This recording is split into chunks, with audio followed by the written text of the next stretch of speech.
नमस्कार दोस्तों, मेरा नाम है उत्कर्ष मिश्रा और आज हम लोग एक इम्पॉर्टेंट टॉपिक जिस टॉपिक का नाम है बैंकों में निक्षेप ये पढ़ने वाले हैं। और इस टॉपिक को चलिए हम शुरू करते हैं। इसमें क्या बताया गया इस टॉपिक के अंदर, लोगों को रोज़मर्रा की आवश्यकताओं के लिए कुछ ही करेंसी की ज़रूरत होती है, बाकी करेंसी वे बैंक में जमा कर देते हैं। दरअसल क्या होता है कि जैसे हमारे पास इवन आप सभी के बैंक अकाउंट्स होंगे, हम लोग जो भी हमें कुछ पैसा मिलता है हम सारा पैसा घर के अंदर तो रखते नहीं है।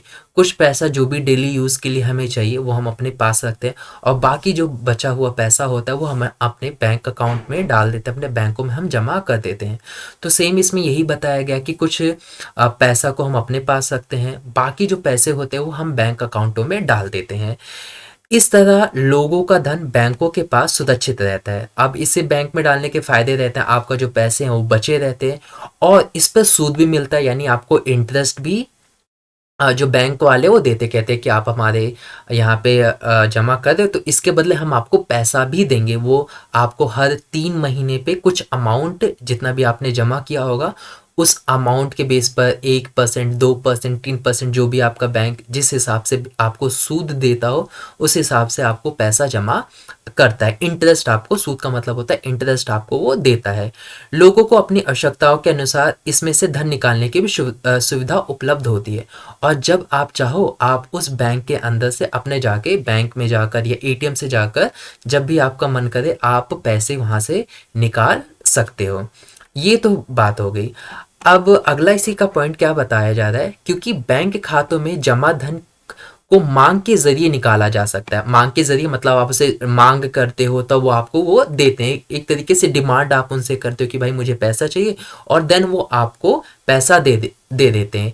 इसलिए इस जमा को मांग जमा कहा जाता है और इसी इसी फॉर्म को मतलब मैंने उनसे पैसे मांगे बैंकों से जो मैंने जमा किया था और उन्होंने मुझे वो दे दिया, इसी को ही मांग जमा भी कहा जाता है। ये एग्जाम में पूछा जा सकता है तो कि मांग जमा क्या है, तो आप ऐसा पूरा एक्सप्लेन करके लिख दीजिएगा कि खातों में जमा धन को मांग के जरिए निकाला जाता है और इसी को ही मांग जमा कहा जाता है।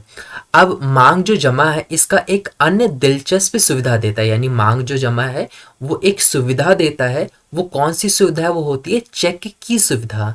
चेक की सुविधा, इसके ज़रिए सीधा भुगतान करना संभव हो जाता। हो सकता है आप लोगों ने कभी चेक भरा हो या आपने कभी चेक किसी को भरते हुए देखा हो या आपके पास चेक पड़े हों। ठीक है, अब चेक की सुविधा इसके ज़रिए क्या होता है, चेक के थ्रू क्या होता है कि मैं पेमेंट लिख देता हूँ कि इस पर्सन को पेमेंट देना है और मैं उसको चेक दे देता हूँ और वो पर्सन क्या करता है अपने बैंक अकाउंट में डालता है, बैंक में जमा करता है और फिर कुछ समय बाद उसके बैंक अकाउंट में जितनी मैंने अमाउंट होता है वो अकाउंट में उनके पैसा पहुंच जाता है, मेरे अकाउंट से कटता है और उनके अकाउंट में पहुंच जाता है। संभव हो जाता है बिना नगद का इस्तेमाल के। लेकिन इसमें मैंने जो उनको पैसे दिए हैं वो नगद तो दिया नहीं है, मैंने तो उन्हें क्या दिया है, चेक दिया है। अब मान लो फॉर एग्जांपल मैंने उन्हें 50,000 रुपये का चेक दिया है और चेक देने से क्या होगा, ये तो नहीं हुआ कि मैंने उनको पैसे 50,000 निकाले फिर उनको दिया। इससे सिंपल क्या होता है, 50,000 रुपये का चेक काट देता हूँ और इससे क्या करते हैं अपने बैंक में जमा करते हैं उस चेक को और मेरे अकाउंट से 50,000 रुपये हटा कर काट लिए जाते हैं और उनके अकाउंट में ट्रांसफ़र कर दिए जाते हैं। तो यही कहा जा रहा है कि इससे बिना नगद की ट्रांजैक्शन हो जाती है। आधुनिक अर्थव्यवस्था में इसे भी मुद्रा समझा जाता है और जो हमारी न्यूली इकोनॉमी है, नई अर्थव्यवस्था है, आधुनिक मॉडर्न इकोनॉमिक्स है, इकोनॉमी है, उसमें इसे मुद्रा समझा जाता है। मतलब इसे भी एक मनी का रूप समझाता है, क्योंकि हम लोग कहते हैं ना कि हम चेक मिल जाता है किसी को, कहता है ये देख मेरे पास 50,000 रुपये हैं, ठीक है, हालांकि कागज पे ही होते हैं तब तक, लेकिन तो भी वो कहता है कि मेरे पास देख 50,000 रुपये हैं। तो इसे भी मुद्रा का रूप समझा जाता है। अब देखिए, अगर आप लोगों ने कभी चेक वगैरह नहीं भरा है तो देख लीजिए, चेक कुछ ऐसा ही दिखता है और इसको मैं आपको तो एग्ज़ाम में हो सकता है कुछ पूछे लेकिन अगर नहीं भी पूछे तो ये आपको जानना बहुत ज़्यादा ज़रूरी है। जो चेक होती है, सबसे पहले अगर हम यहाँ पे देखें तो चेक की यहाँ पे डेट लिखी गई है, यानी जिस दिन आप जिस भी दिन की डेट लिखी गई है उससे 3 महीने तक ये जो चेक होता है वो वैलिड रहता है। आपके चेक के ऊपर लिखा रहेगा कि ये वैलिड है 3 महीने के लिए या फिर 6 महीने के लिए वैलिड आपका चेक रहता है। यानी ये जो हम 10 तारीख को 10 तारीख छठा महीना जो इसमें लगा है, तो लगभग इससे 3 महीने या फिर 6 महीने तक ये जो चेक दिया गया वो वैलिड रहेगा। अब फॉर एग्जाम्पल मुझे ये चेक देना है, तो मुझे किसे चेक देना है? प्रेम कुमार को। और जिस भी पर्सन को मुझे चेक देना होता है वहाँ पे सबसे पहला आता है नाम। ठीक है, यहाँ पे नाम आ गए प्रेम कुमार, यानी मुझे प्रेम कुमार को चेक देना है, तो उनका मैं वहाँ पे नाम लिख दूंगा।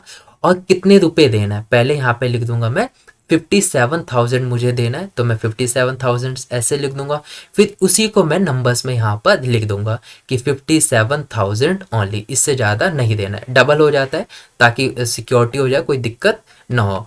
अब यहाँ पे क्या होता है, फिर फाइनली मैं यहाँ पे साइन कर देता हूँ, मैं अपने साइन यहाँ पर कर देता हूँ। और ये पर्सन में ये जो चेक है काट के फाड़ के मैं प्रेम कुमार को दे देता हूँ।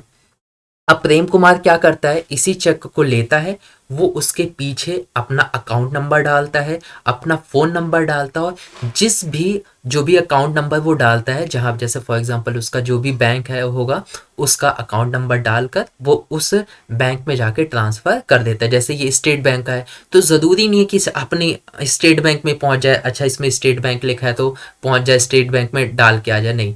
जिसमें उसका अकाउंट रहेगा, फॉर एग्जांपल उसका अगर बैंक ऑफ बड़ौदा में है, HDFC में है, पंजाब में है, जिसमें भी उसका अकाउंट रहेगा वो अकाउंट नंबर लिखेगा, अपना फ़ोन नंबर लिखेगा, अपने बैंक में जाकर वो डाल देगा। और फिर कुछ ही दिनों के बाद उसके ये जो पैसे हैं वो उसके अकाउंट में सीधा ट्रांसफ़र कर दिए जाएंगे। अगर कोई चेक में दिक्कत आती है तो उसके जो फ़ोन नंबर दिया रहेगा उस पर कॉल करके वो बुलाएंगे, कहेंगे कि अपना चेक लेकर जाओ, इसमें ये इशू है। अब इस जैसे फॉर एग्जांपल ये जो मैंने चेक दिया है मान लेते हैं, इसमें यहाँ पे मेरा अकाउंट नंबर लिखा रहता है कि इस अकाउंट से कटेंगे। दूसरी चीज़ मेरे यहाँ पे बैंक का नाम आता है, उसकी उसकी डिटेल्स आती हैं, ब्रांच कहाँ की है, ये सारी चीज़ें। और यहाँ पे जो चेक नंबर होता है, इस चेक नंबर के थ्रू मैं पहचान सकता हूँ कि ये जो चेक है, इसे मैं नोट करके अपने अब चेक बुक के साथ ही मिलता है, वहाँ पे मैं नोट कर लेता हूँ कि ये चेक मैंने इस पर्सन को दिया, ताकि मेरे पास जब भी फॉर एग्जांपल बैंक में लगता है चेक तो मेरे पास मैसेज आता है कि ये वाला चेक लगा दिया गया है, तो अब बताओ इसे पास करें या फेल।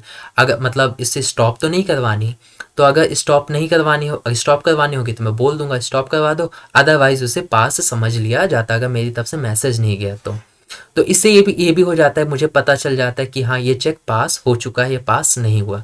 और बैंक का यहाँ पे क्या होता है, बैंक द्वारा प्रिडिक्ट कोड होता है, ये उनका बैंकों का कुछ पर्सनल कोड होता है। कभी उनको जानकारी चाहिए होगा तो ये कोड वोड डाल के वो कुछ चीज़ें अपना पता कर सकते हैं। ठीक है, तो उम्मीद करता हूँ ये जो आपको चेक भरना आ गया होगा, चेक के अंदर क्या क्या चीज़ें होती हैं वो भी आपको समझ में आ गया होगा।